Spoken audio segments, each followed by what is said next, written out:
Gloria a Dios. Aleluya. Bendito sea nuestro Dios Todopoderoso.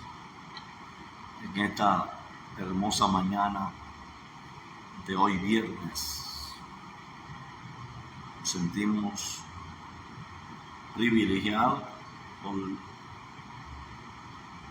la gracia, la misericordia, la bondad de Dios para con cada uno de nosotros en este hermoso día.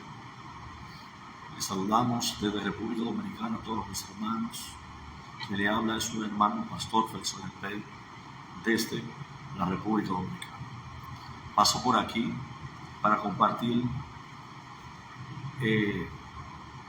estudio de la palabra que estamos compartiendo los lunes, pero el lunes comenzamos, pero no pudimos concluirlo por asunto que la luz se fue. Pero hoy estamos con el ánimo, la disposición de que usted pueda ser bendecido a través de este estudio que vamos a compartir sobre la enseñanza de Jesús en parábola. Gloria al Señor. Vamos a orar para así dar inicio de una forma especial. Padre, te damos gracias. Dios, te bendecimos, te damos gloria y honra. Te alabamos y te glorificamos. Te pedimos, Dios mío, tomar dominio y control, Dios amado, de nuestra vida, nuestro pensamiento, que extraiga la sabiduría, la revelación, que bendiga a cada uno de mis hermanos que van a escuchar esta transmisión a través de esta plataforma de Facebook. Padre, bendícelo en el nombre glorioso de Jesucristo. Amén, gloria a Dios. Nosotros estamos hablando, hermanos. Ya hay un video que habla sobre la parábola del sembrador. Hoy nos corresponde hablar de las parábolas de la cizaña y el trigo y alguna parábola más. Hay 5 parábolas que queremos compartir con ustedes, aparte de la parábola del trigo y la cizaña. Queremos también hablar de la parábola del buen tesoro escondido, la perla preciosa y la red de pesca. Entonces, lo primero es que Jesús, en su inicio de compartir la enseñanza con la multitud, lo hizo en el Sermón del Monte.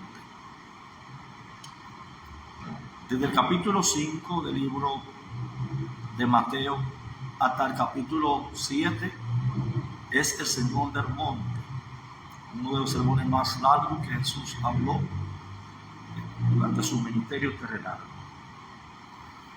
Luego de allí, nosotros vemos que Jesús bajó en el poder del Espíritu y comenzó en el capítulo 8 a hacer una serie de señales, milagros y prodigios dentro del pueblo, ¿verdad? Entendiendo que Mateo tiene la figura de un león, porque Mateo presenta a Jesús como rey y también como un Mesías. Y cuando vemos el primer milagro que se la dice en el libro de Mateo, es un milagro que tiene que ver con la lepra, sanidad de un leproso. El segundo es la sanidad del siervo del centurión. Y el tercero es la suegra de Pedro. Más adelante vemos una serie de mensajes de capítulo 9 también de milagros y señales, como los religiosos de la época no quisieron entender su incredulidad, el rechazo hacia Jesús y a su enseñanza. Entonces Jesús, por esta razón, hace el cambio usando ahora la enseñanza en forma de parábola. Además que cualquiera que estudie la palabra, que viene estudiando el libro de Mateo, desde el capítulo 1, y de repente se encuentra en este tipo de cambio en el escenario de la enseñanza, como un método de enseñar, debe hacerse la pregunta o debe interrogarse el por qué. Entonces, los mismos discípulos le preguntaron al Señor por qué en el capítulo 13, versículo 10, los discípulos se acercaron al Señor y le dijeron, entonces acercándose a los discípulos le dijeron, ¿por qué le hablan en parábolas? ¿Por qué? Porque a partir del momento de confirmar el rechazo de los religiosos hacia Jesús, él comenzó a usar el tipo de enseñanza por parábola. Las parábolas es una narración alegórica que busca una verdad usando imágenes que tienen familiaridad con la audiencia que se le quiere transmitir, o que se le va a hablar. En hebreo es la palabra mashal, que tiene que ver con proverbios plurales. Las parábolas son historias que tienen una enseñanza, ¿verdad? Entonces, era usada comúnmente en el tiempo de Jesús.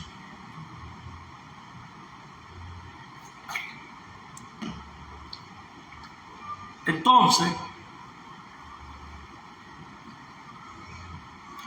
el mismo capítulo 13, versículo 11 al 13, Jesús le da respuesta por qué razón hace el cambio de sermón y comienza a enseñar a parábola, a enseñarle en parábola. El profeta Isaías, 700 años antes, había anunciado o había hablado, o 70 años antes había anunciado o había hablado sobre un corazón duro que por la dureza tiene sordera y tiene ceguera y le es imposible poder escuchar la palabra. En Isaías capítulo 6, versos 9 y 10. Entonces, en el capítulo 13 del libro de Mateo, versículos 14 al 15, de la manera que se cumple en ello la profecía de Isaías, que dijo, de oído te oiré y no entenderé, y viendo veré y no percibiré, porque con el corazón de este pueblo se ha engrosado, y con los ojos oyen pesadamente, y han cerrado sus ojos para que no vean con los ojos y oigan con los oídos, y con el corazón entiendan y se conviertan y lo saben. Había ya incredulidad, había ya rechazo y había dureza en los religiosos de la época en que Jesús comenzó su ministerio. Había rechazo a su enseñanza, había rechazo a sus ministerios, por eso el Señor comenzó a hablar en forma de parábolas. Aquí se cumple lo que estaba diciendo el profeta Isaías en el capítulo 6, versículos 9 al 10. Entonces, uno de los propósitos principales de las parábolas es explicar con ejemplo concreto verdades o atratas, y la parábola de Jesús debían ayudar a los oyentes. Pero Jesús explica la falta de entendimiento, por qué aquellos viendo no ven y oyendo no entienden. ¿Por qué? Porque sus corazón, sus ojos están cegados por la misma dureza de su corazón y no hay entendimiento. Por eso es imposible entender. Entonces, por más intelectual que sea la persona, cuando se endurece el corazón, porque hay personas que son intelectuales en muchas áreas, abogados, doctores, profesionales y aún científicos, pero cuando usted le habla de la palabra, salta con ciertas respuestas, ¿verdad?, inadecuadas, y son intelectuales, porque no importa, personas estudiadas, personas que eran conocedoras, pero cuando se habla de la palabra de Dios, no son capaces de entender.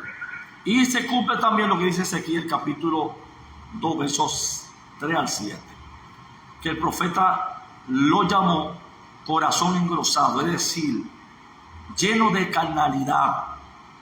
No se someten a Dios para hacer la voluntad divina, sino que se empecinan en seguir su propio deseo y su propio pensamiento. Cuando el ser humano no le conviene la palabra y su que quiere estar engrosado, su mente es carnal, eso, quiere seguir su propio deseo, su propio pensamiento, y hay que tener mucho cuidado, porque hay una naturaleza muy pecaminosa que es contrario a lo que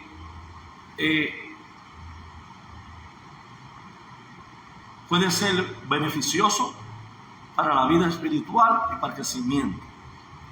Lo contrario al corazón duro es que hay que ser humilde. Están los humildes de corazón, cuyos ojos son abiertos a estar dispuestos a oír y hacer. Mateo capítulo 13, versículo 9, recordamos que en hebreo la palabra oír es shema, que implica oír y hacer. Lleva no solamente el oír, sino también la acción de hacer aquello que obedecer a aquello que estamos escuchando. Entonces, para entrar ya en la materia, Jesús habló en diferentes parábolas, la parábola del sembrador, que ya hablamos de ella en el otro estudio, y hoy queremos hablar de qué es el trigo y la cizaña.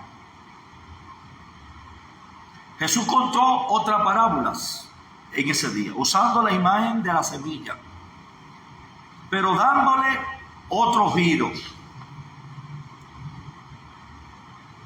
En el versículo 24 al 30 se refirió a otra parábola diciendo: el reino de los cielos es semejante a un hombre que sembró buena semilla en su campo, pero mientras dormía los hombres, vino el enemigo y sembró cizaña entre el trigo y se fue. Y cuando salió la hierba y dio fruto, entonces apareció también la cizaña. Vinieron entonces los siervos del padre de familia y le dijeron: Señor, ¿no sembraste buena semilla en tu campo? ¿De dónde pues tienes cizaña? Él le dijo: un enemigo ha hecho esto. Y los siervos le dijeron: ¿quiénes pues que hallamos y arranquemos? ¿Quiere pues que vayamos y arranquemos? Él le dijo: no sea que al arrancar la cizaña arranqué también el trigo. Arranqué con ella el trigo. Dejad crecer juntamente los unos y los otros hasta la siega. Y al tiempo de la siega, yo diré a los segadores: recoge primero la cizaña y atarla en manojo para quemarla, pero recoge el trigo en mi granero. En un sentido natural, el trigo y la cizaña son físicamente muy parecidas, parecen una a la otra. La diferencia deja su claridad o se nota es en el momento de la cosecha. En el momento de la cosecha es que el trigo da fruto y la cizaña no da fruto. La cizaña no da fruto. El trigo sí da fruto. Los que son trigo llevarán fruto. Los que son cizaña no dan fruto nunca. No dan fruto. La cizaña no da fruto. El trigo da fruto. O eres trigo o eres cizaña. Y por tu fruto lo conoceréis. Por más que tarde, hay un momento de fruto. Hay un momento que hará diferencia el fruto. Mismo hablará quién es cizaña y quién es trigo. Más tarde los discípulos volvieron a preguntarle también el significado de esta parábola. Jesús explicó donde una revelación de los últimos tiempos. Entonces, en el verso 36 hasta el 43 dice: entonces, despedida la gente, entró Jesús en la casa y acercándose a él sus discípulos le dijeron: explícanos la parábola de la cizaña y del campo. Respondiendo él, le dijo: el que siembra la buena semilla es el Hijo del Hombre. El campo es el mundo. Las buenas semillas son los hijos del reino. Y las cizañas son los hijos del malo. Son los hijos del malo. El enemigo que la sembró es el diablo. La siega es el fin de los siglos. Y los segadores son los ángeles. De manera que como se arranca la cizaña y se quema en el fuego, así en el fin de este siglo enviará el Hijo del Hombre a sus ángeles y recogerán de su reino a todos los que sirven de tropiezo y a los que hacen iniquidad, y echarán en el horno del fuego. Allí será el lloro y el crujir de dientes. Entonces los justos resplandecerán como el sol en el reino de sus padres. El que tiene oído para oír, oiga.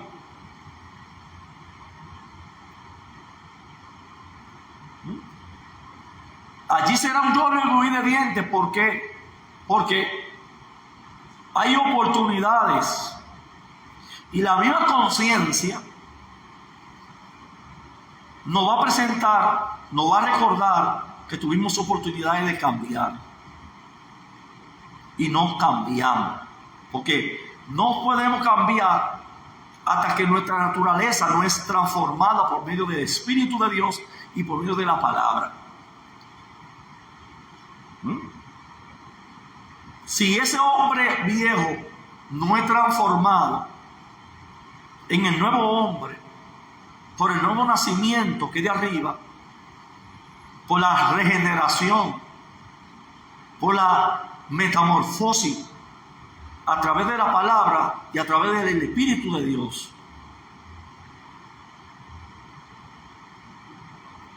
entonces, en este último versículo Jesús está refiriéndose a uno de los versículos de Daniel que habla del juicio final.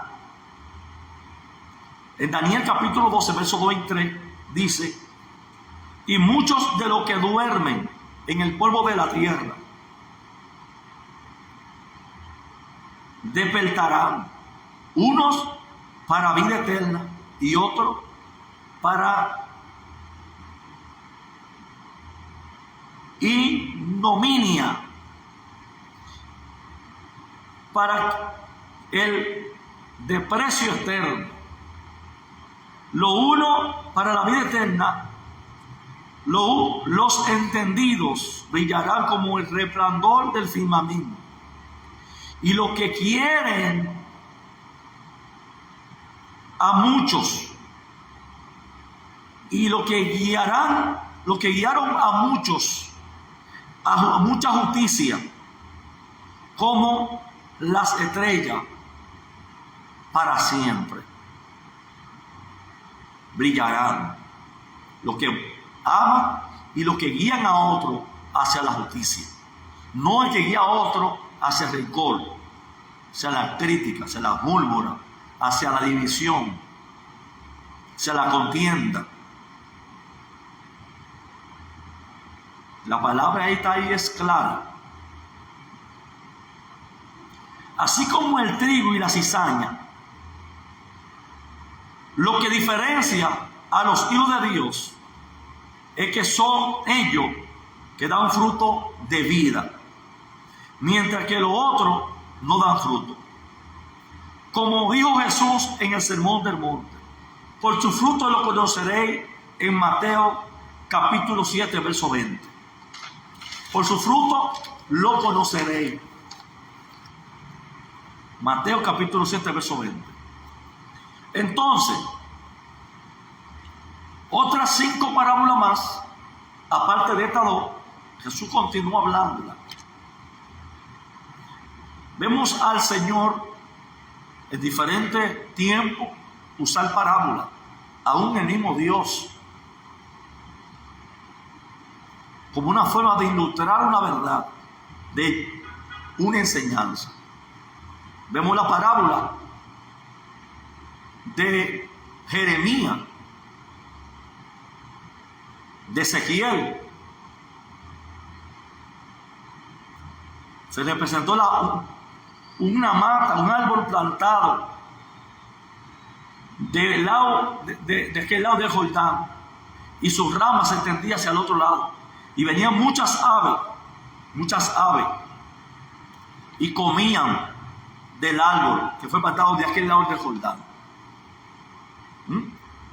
Si usted es una parábola que está usando Ezequiel, pero ¿de quién está hablando? De Israel, del pueblo de Israel, cuando fue liberado, cuando cruzaron el Jordán, que fue plantado de aquel lado, pero que muchas aves venían y se asentaban en su nido, y muchos venían y bajo sus sombras se ponían.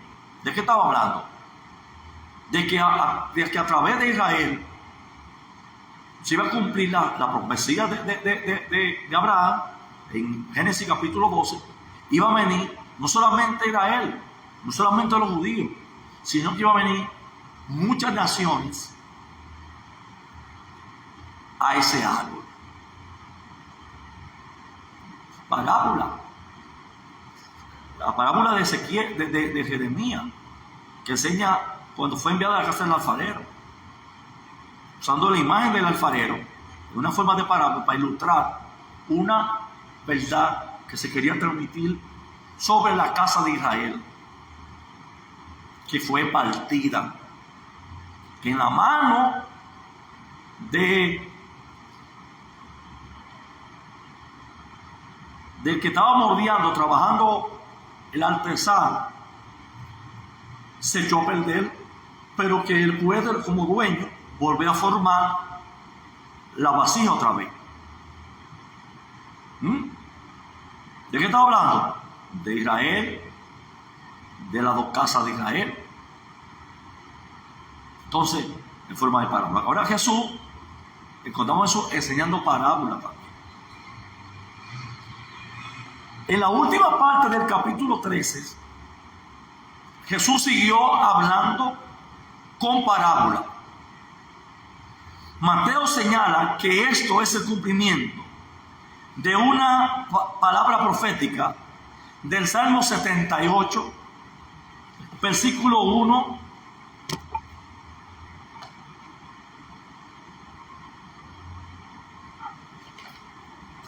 al 3.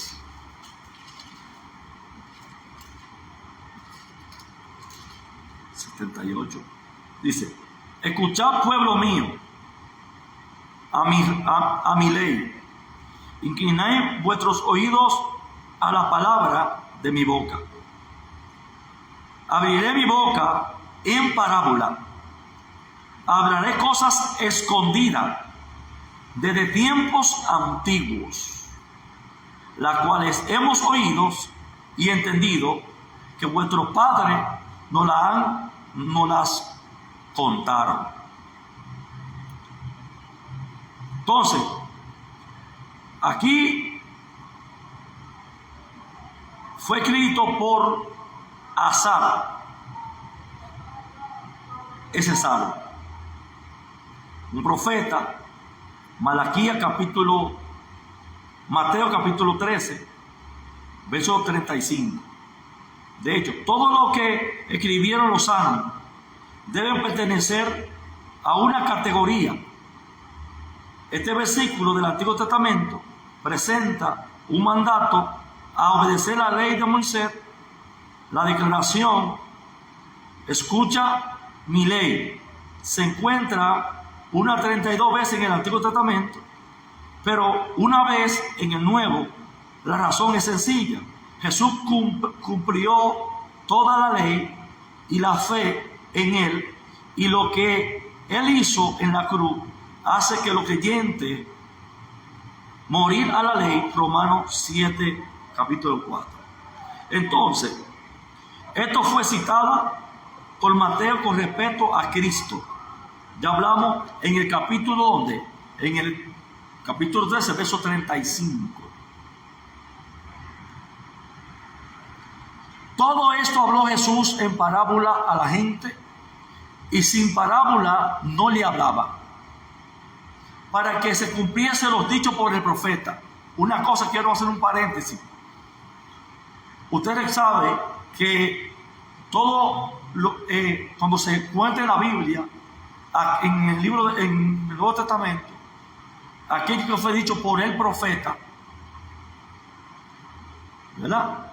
Recuerde que se refiere cuando aún la Biblia no tenía, que nada más la Biblia estaba escrita sin ningún tipo de división,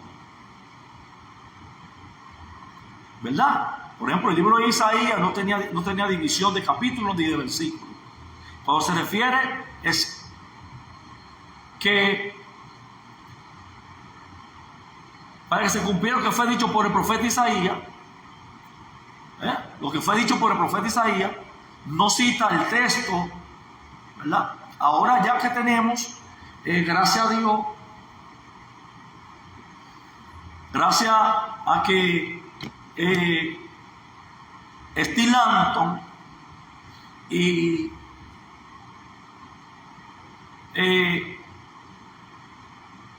Ramón Josué Striener se pusieran de acuerdo para traducir. Steve Langton, que tradujo, que es maestro de una universidad, y vio la necesidad de comenzar a agregar a la Biblia la división de capítulos, y tiene la visión de los textos, de los versículos y de la coma. Entonces, por eso usted encuentra, esto fue dicho por el profeta Isaías. Encontramos muchas referencias, ¿entiende? Entonces,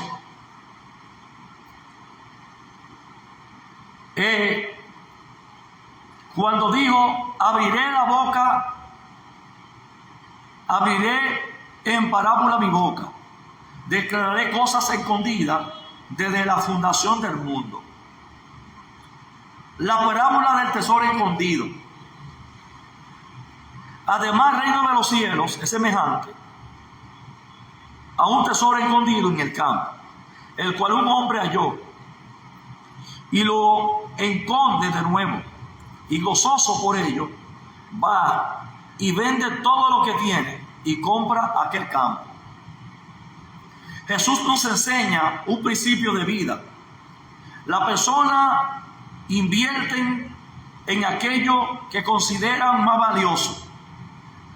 Uno lo da todo porque es importante, aún sacrificándose otras cosas por ello. ¿Por qué? Porque entiende que es de gran importancia. Jesús, como dijo en el Sermón del Monte, donde está vuestro tesoro, allí está vuestro corazón. en Mateo capítulo 6, verso 21. ¿Por qué Jesús utiliza la palabra tesoro? Porque algunas personas decimos que en una parábola se usa imagen alegórica para ilustrar una verdad. Mayormente se utiliza una parábola, una imagen que tenga familiaridad con la audiencia que se le va a hablar. Se está hablando a personas que tienen asuntos de valor y que entienden que necesitan un cuidado y que se necesita esconderse por el valor que tienen. Jesús está usando la parábola de la misma manera para hacerlo a nosotros entender el valor que tiene el reino de los cielos. Y tanto a que el hombre pueda poner en el corazón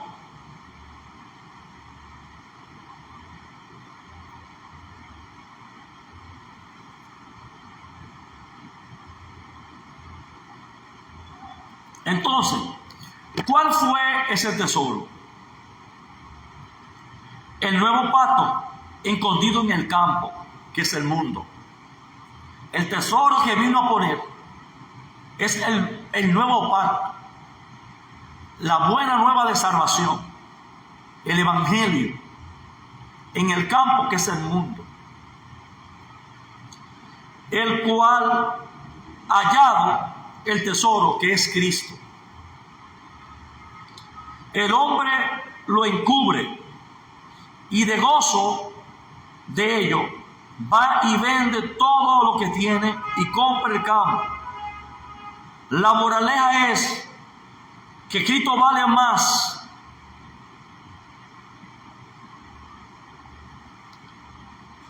Más vale Cristo que toda la ganancia del mundo que el ser humano pueda tener. Cristo vale más que toda la ganancia que el mundo pueda ofrecer. Tenemos otra parábola, que es la parábola número Z. La quinta,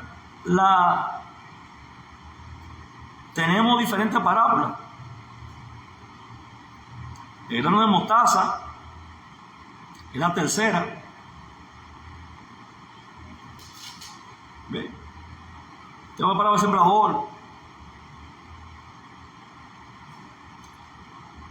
La cizaña. El grano de mostaza. La levadura. El ejemplo de parábola por Jesús. Y sucesivamente. La parábola de la perla de gran precio. También el reino de los cielos es semejante a un hombre mercader que busca buena perla. ¿Ve? Quien al hallar una perla de gran valor fue y vendió todo lo que tenía y la compró. Entonces, este hombre rico buscaba, pero no era satisfecho.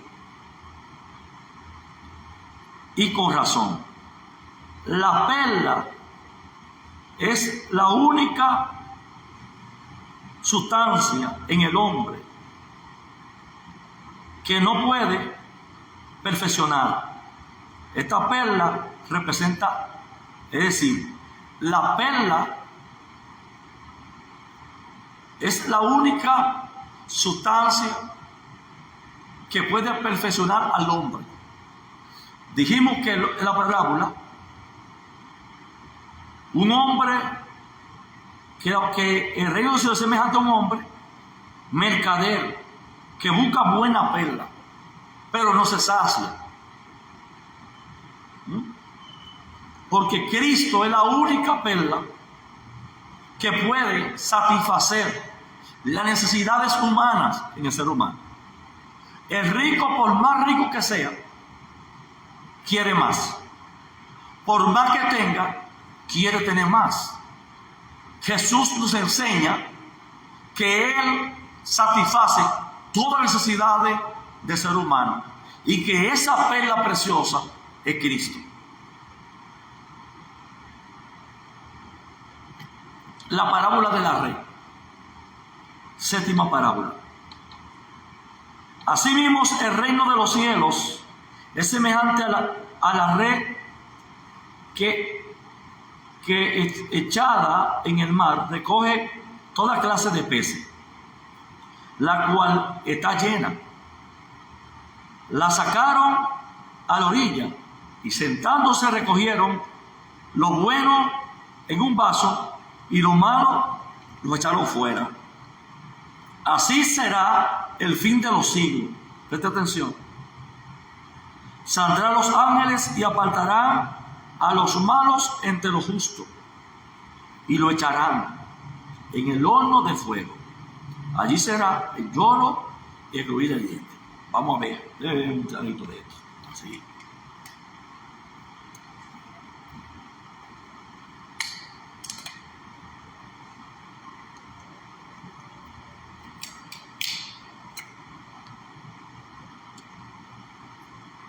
Bien.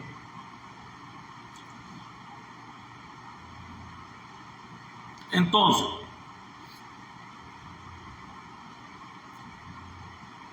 asimismo, el reino de los cielos es semejante a la red que es echada en el mar y recoge toda clase de peces.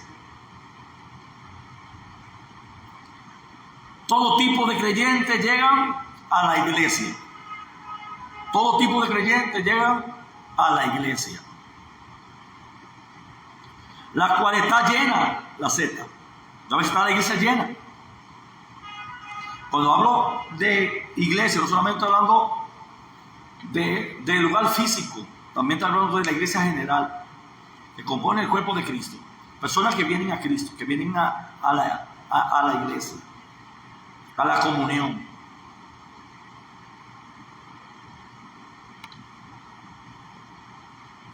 La cual está llena. Cuando la dispersación de la iglesia siga su curso, ya está por acabar. La separación de la cizaña y el trigo. Sacaron a la orilla y se sentaron, recogieron lo bueno en vasos y lo malo lo echaron fuera. La separación de la cizaña y el trigo. A final de los tiempos saldrán los ángeles y apartarán los malos entre los buenos. Los justos son los que confían en Cristo y en la cruz.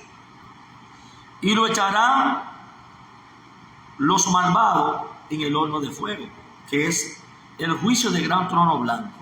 En Apocalipsis capítulo 20, versos 11 al 15. Así, allí será el lloro y el crujir de dientes. Cada una de las parábolas tiene una enseñanza. Y nosotros tenemos que ver que Jesús está aplicando la siguiente analogía.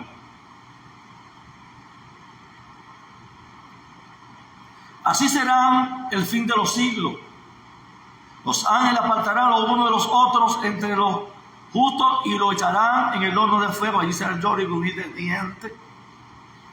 En estos temas están conectados temáticamente con la parábola del trigo y la cizaña. ¿Sabes? Todos esos temas van conectados con el trigo y la cizaña. El tema de la separación del justo y del injusto, de que practica la justicia y que hace maldad, que hace impiedad. Porque un impío es una persona que hace impiedad.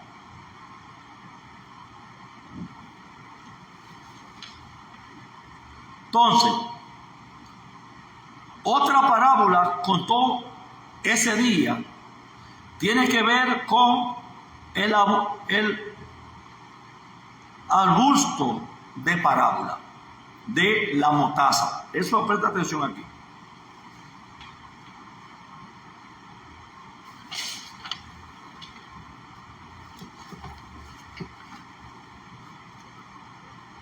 Otra parábola refirió diciendo: el reino de los cielos es semejante a grano de mostaza, que un hombre tomó y sembró en su campo, el cual la verdad es la más pequeña de todas las semillas, pero cuando ha crecido es la mayor en la hortaliza, y se hace árbol, de tal manera que vienen las aves del cielo y hacen nido en sus ramas.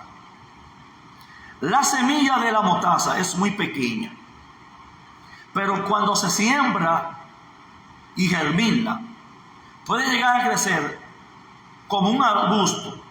Jesús señala que la mostaza puede crecer a tal punto que las aves se refugian bajo sus follajes.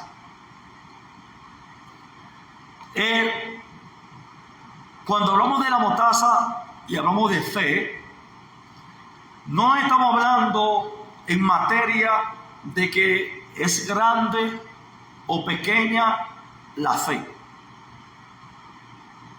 ¿verdad? Sino es la profundidad, la resistencia que tiene la mostaza, la profundidad que adquiere la mostaza. Es ahí que está el secreto. Porque la mostaza, algunos lo predican, si tuviera fe como un grano de mostaza, le diría a esa mostaza: ya muévete. Hay una enseñanza de Jesús. Entonces, si tuviera fe como un grano de mostaza, no está hablando porque no mostaza es chiquito. No está poniéndole tamaño a la fe, sino es que está haciendo una comparación con la resistencia de la mostaza, siendo una semilla más chiquita, lo resistente que es y lo fuerte que es. Es a eso. Por eso está usando la analogía del grano de mostaza para ilustrar en la parábola, y que habló: si tú tuvieras fe con un grano de mostaza, y la mostaza ya muévete, y se mueve.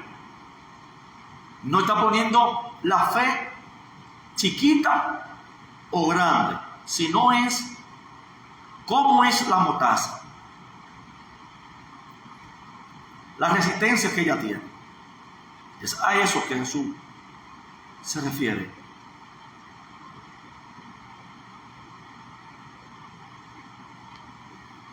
Amén. Entonces, las enseñanzas de esta parábola es que no menospreciemos el día de las pequeñeces. En la parábola de Zacarías, capítulo 4, verso 10, Jesús tuvo un inicio pequeño,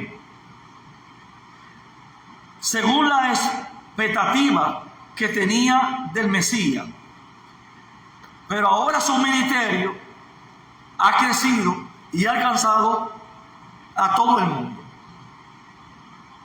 Ahora millones de personas creen en el Dios de Israel y han sido escogidos como pueblo de Dios, según Gálatas capítulo 3, verso 26 al 29.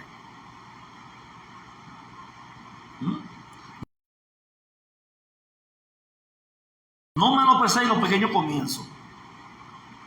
No es como comenzamos. Eclesiastés dice que es mejor el final de un negocio que su principio.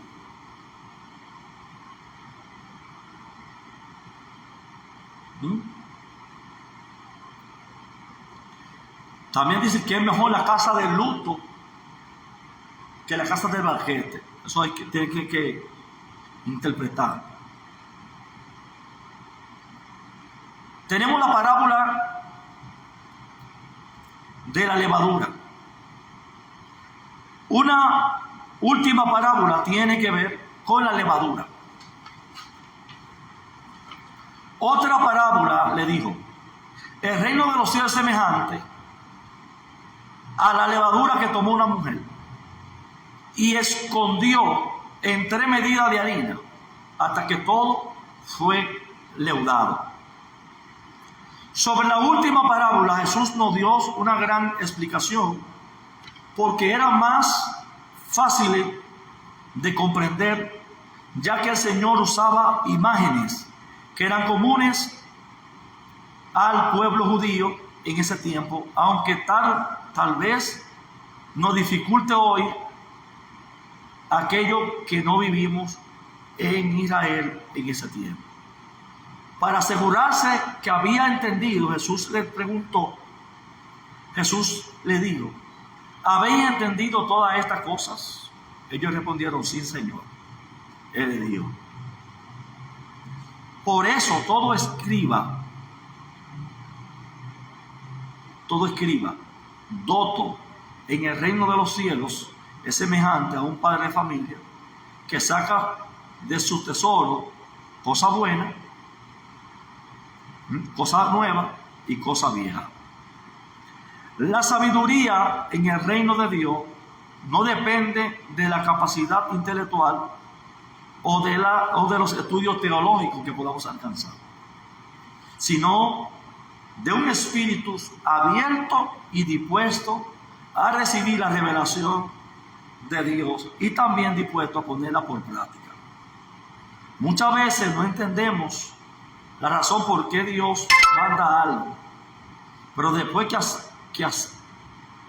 de hacerlo, logramos que se abra el entendimiento y logramos entender. No hay profeta en su tierra. En una ocasión, Jesús regresó a Nazaret, donde había pasado su niñez. Llegó a visitar a su familia, pero también aprovechó a visitar la sinagoga. Capítulo 13, versos 53 a 56. La gente de Nazaret creía conocer el origen de Jesús y conocía muy bien a su familia, pero ellos le costaba creer que Jesús pudiera ser profeta o ser Mesías. ¿Por qué? Porque familiarizaban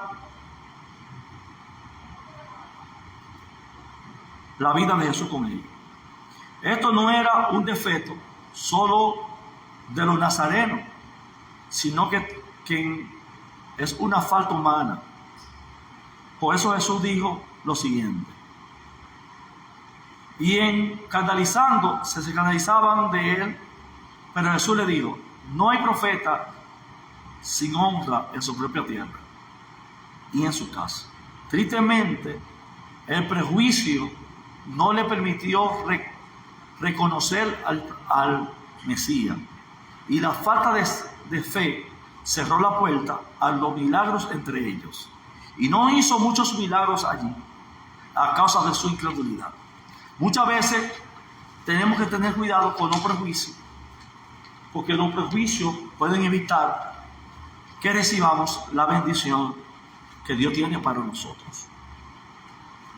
Muchas veces familiarizamos los llamados al ministerio. Jesús al final le preguntó: ¿entiende? Sí, Señor, entendemos. Ahora les toca a ustedes ponerle en práctica lo que ustedes han escuchado. Y de ahí depende que haya cosas nuevas y se quiten las cosas viejas. Hasta que no practicamos la palabra, no puede haber cambio. No es simplemente con escuchar. Necesitamos entender y necesitamos practicar lo que estudiamos y lo que leemos de estas santas escrituras. Amén. Así que Dios le bendiga, Dios le guarde y